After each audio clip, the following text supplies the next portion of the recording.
Welcome to the show. Welcome to the show. Welcome all of my friends here in the city of Richmond, Virginia and surrounding counties. You've joined me on another segment of Plugged In Relationship Therapy. From a man's perspective, love, lies, and infidelity. Maybe you're at a crossroad. Maybe you're at a place where you're asking yourself and telling yourself right now, enough is enough. I'm frustrated, I'm irritated, I need God to move my life, I need a word, I need something to change. But guess what? You've plugged into the right place at the right time. Get your iced tea, get your popcorn. We're gonna have some good down-home conversation about a very prevalent topic, infidelity.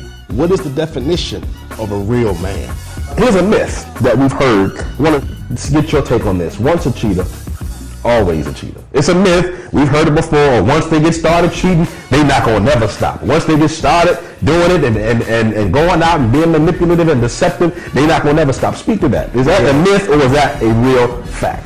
When a player has a son, what do you think a player wants his son to be? Just like him. Just like him. Because women are emotional creatures. Yes, sir. And I think that a lot of the reasons why women might go out here and cheat today is because maybe they're not getting the emotional stimulation from their husband. That's true. That they used to get. Maybe they're not getting the level of conversation or mental stimulation that they used to get from their husbands. Right. And so as a man, we have to really be mindful of the fact that my wife is just not a toy. The 5 love languages are acts of service, words of affirmation, gifts, physical touch, and the last one, quality time. And this is going to be important to the success of your relationship.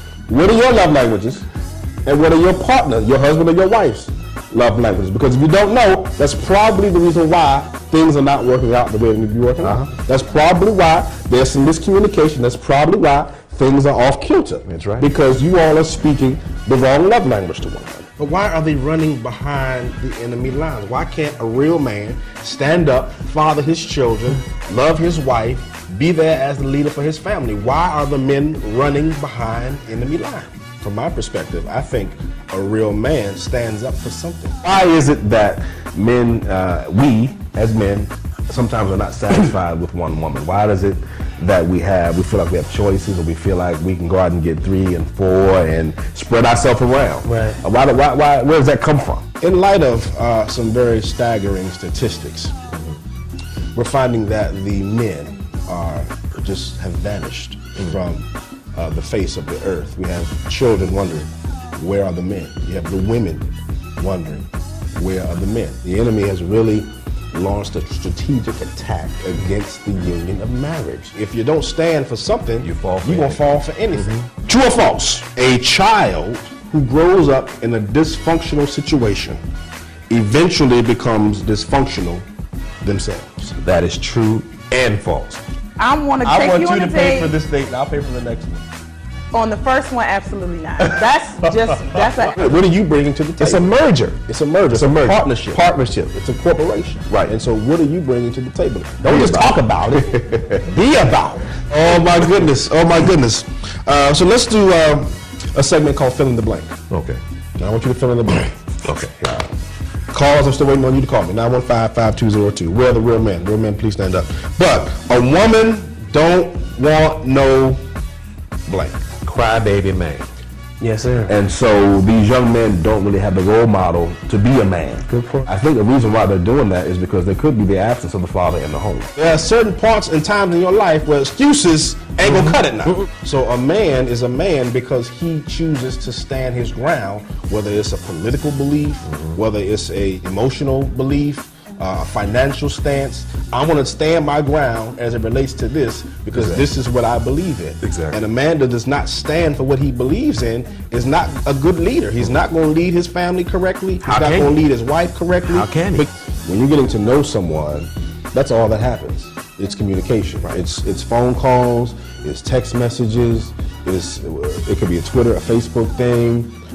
You're hanging out constantly, getting to know each other. Where should someone begin? They're single, they're saved, they're seeking, they want a Boaz. Wow. Where should they start? At a certain point, when that communication stops, and then that dialogue ceases to exist, then you begin to lose your connection. Yes. continue on in the communication. Do the same thing that you used to do when you were getting to know that person. Right. The more I worry about my pain, the more the pain hurts. Yes, sir. I'm But telling the you more what I I focus know. on my purpose, I don't even feel the pain anymore. You don't really understand that your negative spirit is pushing that man away to the point where he doesn't want to talk to you, he doesn't want to be around you, he doesn't want to be in the same room with you, doesn't want to sleep with you, you know, in a marriage relationship. So, you know, you have to not get into a place where you have a negative spirit. If there's some unresolved issues in your life, you've got to get those unresolved issues taken care of. If there's some unforgiveness in your life, you've got to go get those things taken care of. What the woman is attempting to do is to make sure that this young man is on the right track with his sexuality. Yes. Okay, do you have a girlfriend? You know, we want to put you on the course that you're thinking you're a man, you need to have a girlfriend. That's a good so point. that we are not dealing with other issues of confusion as to who you are and your gender later on down the road. Right, good And so I point. think that there are some women who are asking their sons, you know, do you have a girlfriend?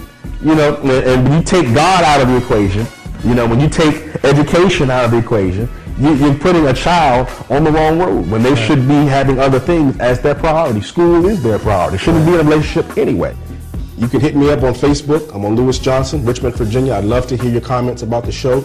You can call this number, 915-5202. You can email me at pluggedin7@gmail.com. I'd love to hear your comments and your questions as it relates to the show. We've had a great time today. I pray that you received something that was inspirational, something that was impactful, that would somehow come in and make a difference in your life. I'm your host, Lewis Johnson. You've been with me right here on Plugged In. God bless you.